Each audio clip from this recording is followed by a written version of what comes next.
Muy bien, a mis colegas de ATIPAT y a todos los alumnos de ATIPAT y a los que se sumen en el éter a través de nuestra página. Me interesaría hacer una simple, muy simple, descripción del camino que va siguiendo la evolución de la tecnología en pinturas. Y aunque ustedes no les parezca cierto, ustedes saben que más que las necesidades de performance o de comportamiento, la evolución de las pinturas se produce por la adaptación de las mismas a las regulaciones que rigen los temas de toxicidad y del medio ambiente, más que las necesidades de performance. Entonces la evolución se basa en la adaptación de las formulaciones a las regulaciones. Me interesa también entrar un poco en aquello que muchas veces hemos hablado y que, díganme, ¿pintura es un arte o es una ciencia?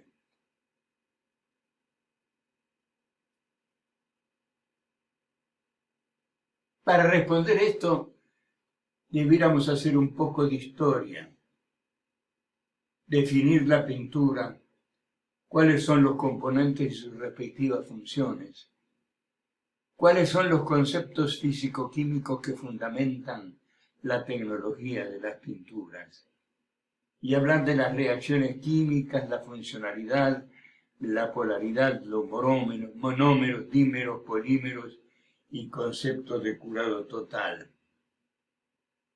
Entonces, sigamos adelante. ¿Pintura, arte o ciencia?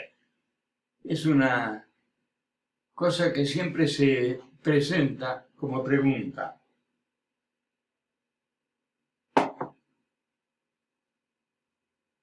Y la respuesta a esta pregunta depende, primero, de quién haga la pregunta y segundo, de quién la responda.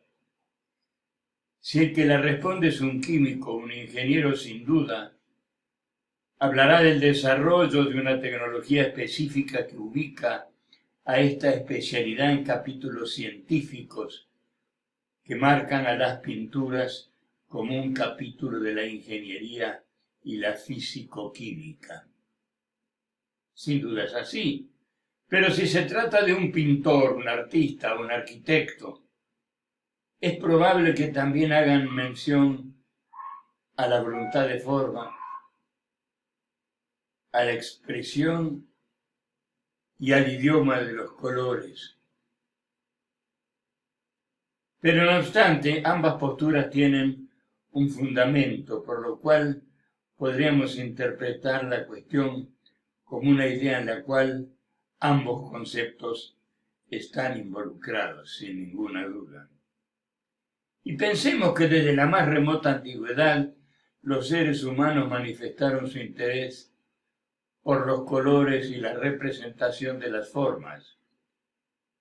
No podemos olvidar que en las cuevas de Altamira aparecen dibujos de manos y animales, dibujados inclusive con diferentes colores, evidentemente derivados de óxidos naturales o, en el caso del negro, del carbón o algo así. Pero a medida que transcurrieron los tiempos, los pueblos de la antigüedad evolucionaron, representando con mayor realidad y diversidad los colores, pasando por la maravillosa época del Renacimiento, momento hasta que los pintores hacían sus propias pinturas y que perduran hasta hoy. Pero la revolución industrial trajo la alcoholquímica, que puso en manos de los artistas muchos materiales nuevos. Y más adelante la petroquímica, que proporciona una gran cantidad de nuevas materias primas y con la llegada de nuevos pigmentos, colores, polímeros de todo tipo, se llega a lo que hoy es una complejidad y riqueza muy, muy grande. Pero si seguimos el desarrollo a lo largo de los últimos 100, 150 años, encontramos muchos productos que en la actualidad representan los mejores sistemas y productos más o mejor apreciados.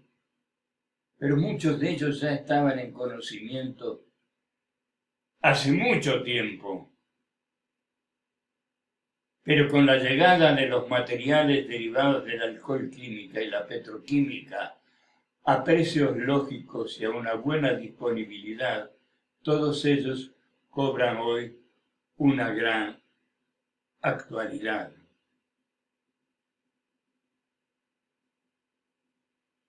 Pero vamos un poquitito más adelante en ciertos conceptos, como el de la funcionalidad. ¿A qué llamamos funcionalidad? Al número de partes que en una molécula pueden reaccionar combinándose con otras. Si hay una sola parte que tiene esa propiedad para poderse combinar con otras, será funcionalidad 1, y así sucesivamente a funcionalidad mayor.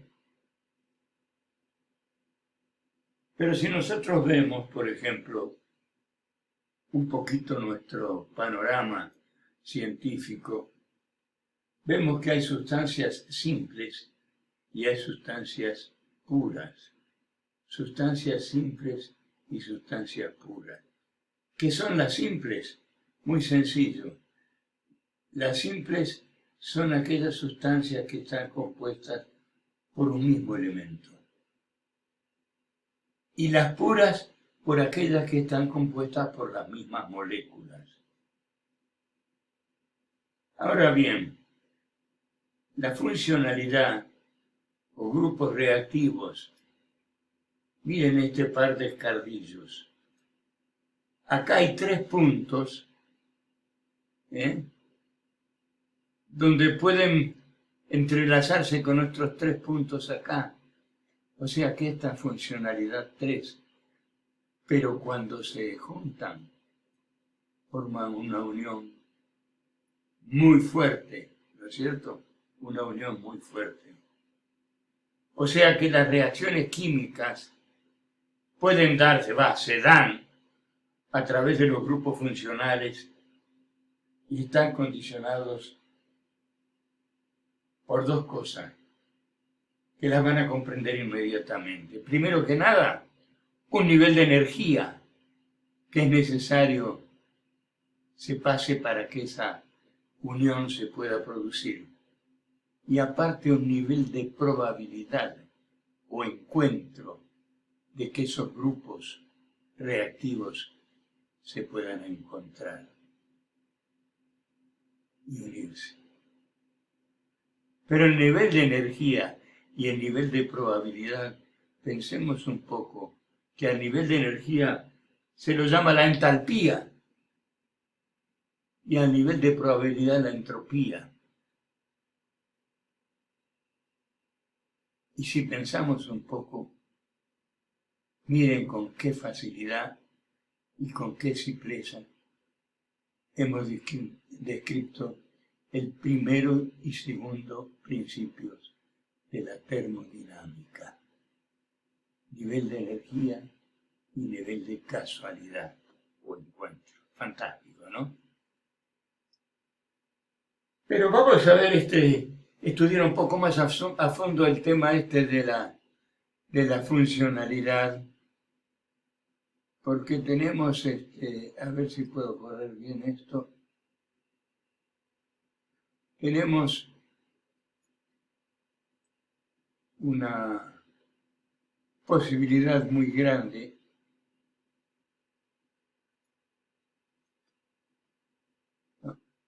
No me gusta, tendría que haber hecho antes. Entonces, yo digo así, imagínense que tenemos un ácido graso como el ácido linoleico. ¿Qué tiene? Un carboxilo y una doble ligadura, o más. Pero las dobles ligaduras se consideran en este estudio como de funcionalidad 1, por más que tenga 2 o 3 dobles ligaduras. Y cuando reacciona se forma un éster, que es el linoleato de metilo, pero que tiene todavía funcionalidad 1.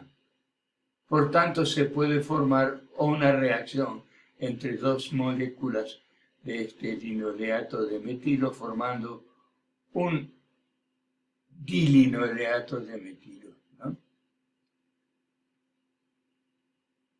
Pero que tiene funcionalidad 0.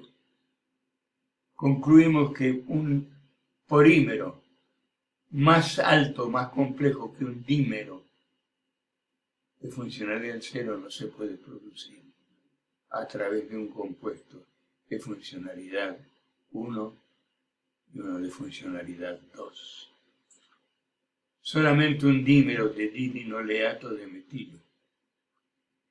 Pero si hiciéramos reaccionar este ácido linoleico ahora con un glicol, etilenglicol, el primero de la serie homóloga de los glicoles, vamos a obtener un polímero que prácticamente va a ser lineal, fíjense, y que tiene siempre una funcionalidad remanente de 2.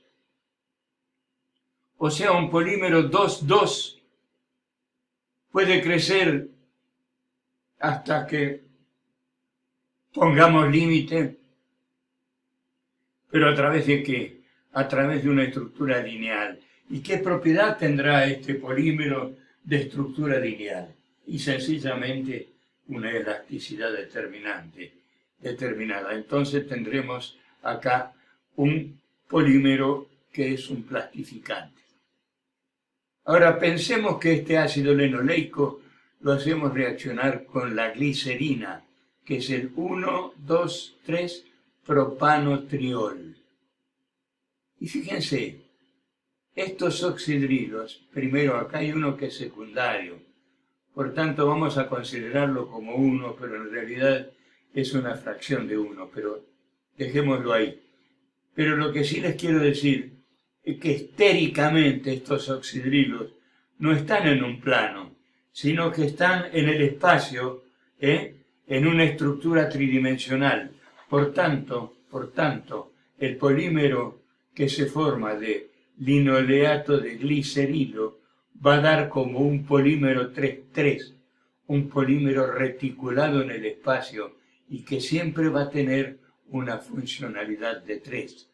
O sea que puede crecer hasta convertirse primero en un líquido y después en un sólido duro e infusible.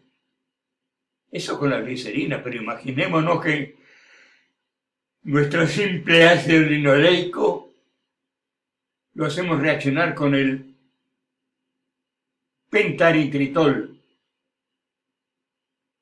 o tetrametilol metano. Se va a formar un polímero 4,4 que va a quedar con una funcionalidad de 12.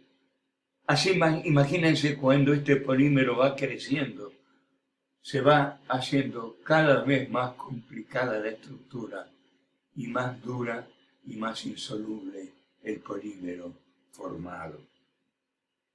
Y esto gracias a aquel famoso concepto de funcionalidad, que son qué grupos reactivos tiene cada molécula.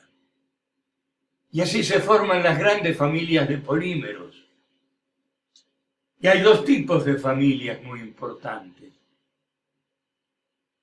Las termoplásticas, que son polímeros que se ablandan por el calor y cuando se enfrían vuelve a la estructura anterior.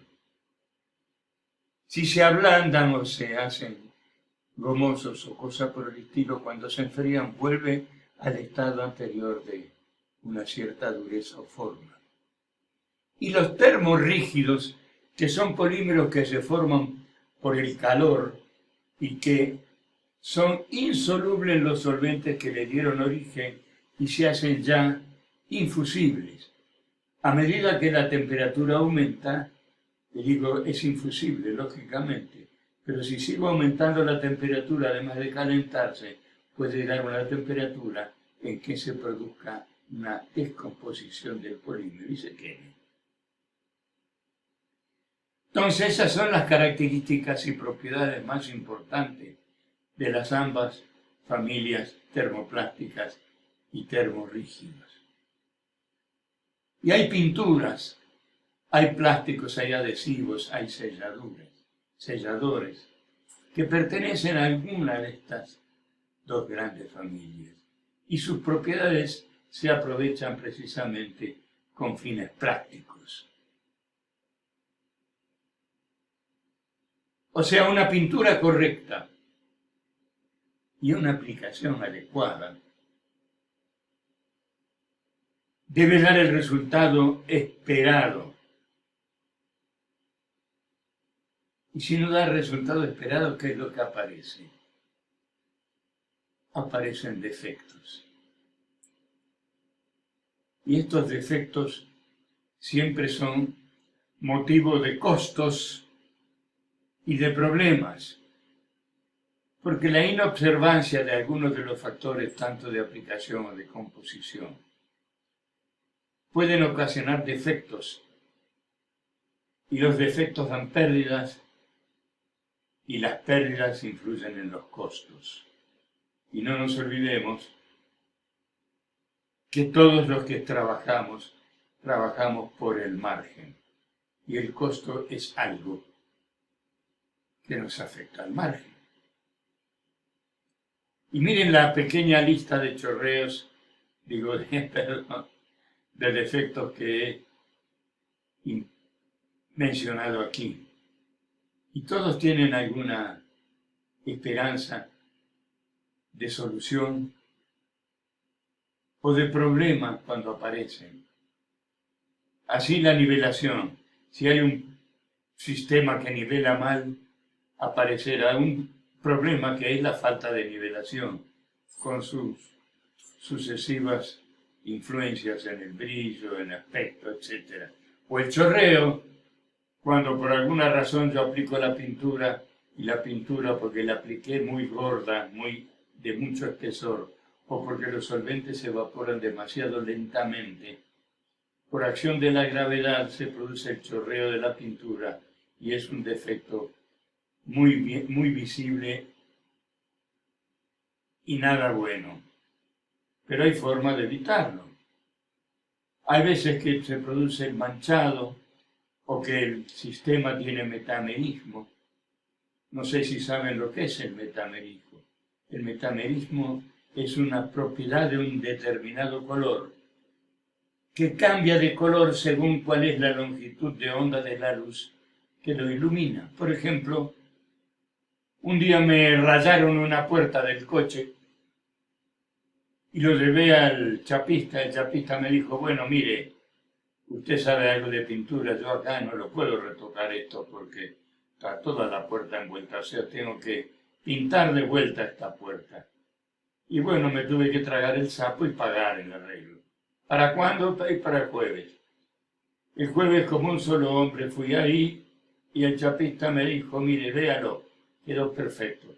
Y efectivamente, la puerta lucía divina, fantástica.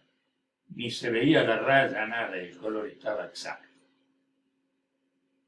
Entonces lo llevo a casa y le digo a mi esposa, mira, ven y fíjate cómo quedó este coche.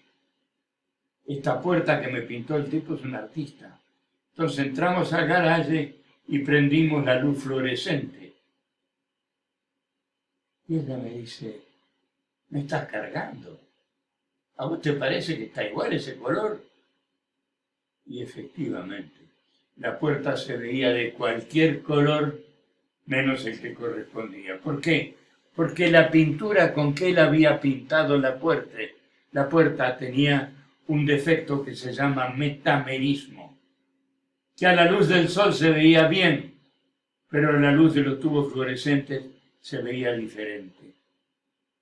Por eso fíjense que las cabinas de observación de colores siempre tienen distintas luces, generalmente una luz de amanecer, una luz del mediodía y una luz del crepúsculo. Entonces, mirando la pintura con esas tres luces y el color se reproduce, podemos decir de que el color está igual que el patrón y que no tiene metamerismo. Eso se produce en general cuando un mismo color o un color igual a otro se hace con distintos pigmentos que lo que tenía el patrón. Y así podríamos esperar o definir todos los defectos que se ven en esta lista, que como ustedes ven es bastante larga y es bastante importante como para romperse la cabeza. Pero de todas formas, vamos a volver con este otro concepto. ¿Cuáles son las grandes familias de los polímeros? Ya las habíamos definido. Habíamos definido lo que era pintura correcta y cuáles eran las familias de pintura. Pero vamos a hablar ahora de lo que es una pintura. Una pintura tiene partes no volátiles y partes volátiles, ¿no es cierto? Entre las partes no volátiles están las resinas o polímeros, con sus debidos reticulantes, con los debidos plastificantes y los debidos aditivos y los pigmentos y carga que le dan las propiedades del color y opacidad. ¿Y las partes volátiles qué son? ¿Solventes orgánicos o agua? Ahora, en las partes no volátiles tenemos acá que los reticulantes, polímeros y plastificantes constituyen lo que se llaman los binders o las resinas. Pero si a esto los aditivamos convenientemente, obtenemos un barniz. Imaginemos una resina alquílica que tiene todo esto. Para obtener el barniz le tenemos que poner algunos aditivos que los llamamos secantes. Pero si a ese barniz lo pigmentamos y le ponemos las cargas necesarias, aparece una pintura. Esta pintura, si tiene la dispersión y aplicación en fase líquida, es una pintura a base solvente. Pero si la dispersión y aplicación está en fase sólida, es una pintura en polvo. Todo esto me parece que está muy claro. Y pensemos que los distintos elementos químicos, imagínense la tabla periódica,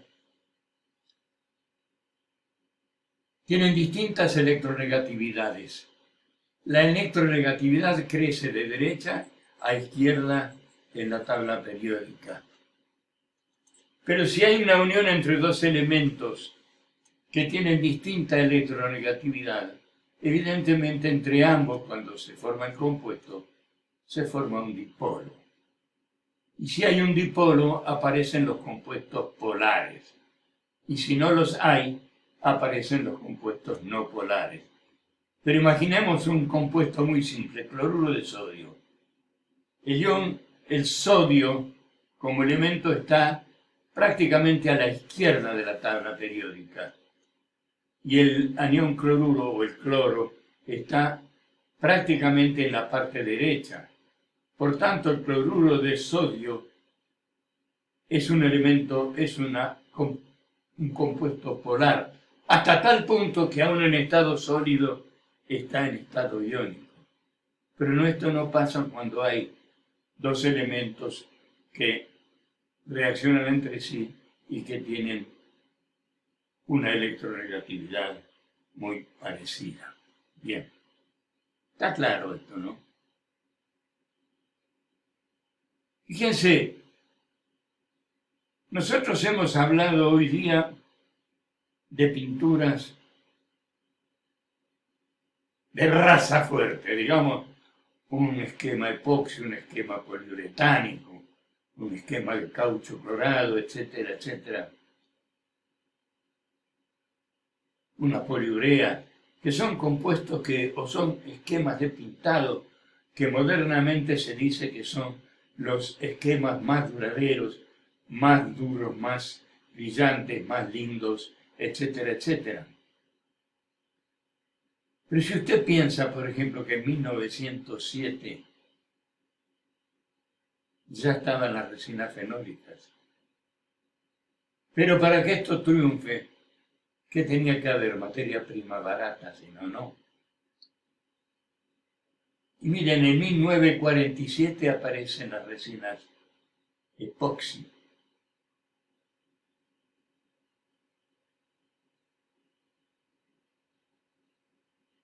Y las resinas epoxi, ¿cuándo se pusieron populares? Cuando aparecieron a un precio lógico. ¿Por qué? Porque la petroquímica le dio los elementos necesarios para producirla, como la epicloridina y algunos fenoles. Pero los poliésteres insaturados ya estaban en presencia en 1950. Imagínense todo el 50 hasta acá, todo lo que se ha hecho con poliésteres insaturados.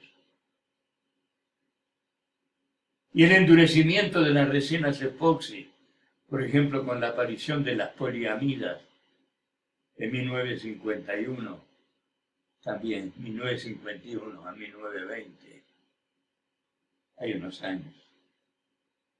Lo mismo que las emulsiones acrílicas, los poliésteres insaturados, los acuosos termoconvertibles, la electrodeposición catódica que marcó un hito en el pintado de automóviles de 1970. Mire todo lo que ha pasado ya y todos los autos que se han pintado con las pinturas de electrodeposición catódica y todas las otras aplicaciones que ha tenido esta tecnología. Sistemas acuosos termoconvertibles, ya de 1950. Los oligómeros aparecieron y la doble capa para los autos en el 75, pero doble capa a base de alquílica, que era muy distinto que la de ahora. Y así sucesivamente, si vamos mirando las cosas, vamos a ver las cosas que son las cosas más importantes en la tecnología de hoy, estaban ya. Miren, en el 30 ya estaba el caucho clorado. En el 44 las resinas de silicona. En el 40 los esmaltes horneables alquilmelamina. En el 37 las resinas poliuretánicas. Ustedes se dan cuenta entonces que la antigüedad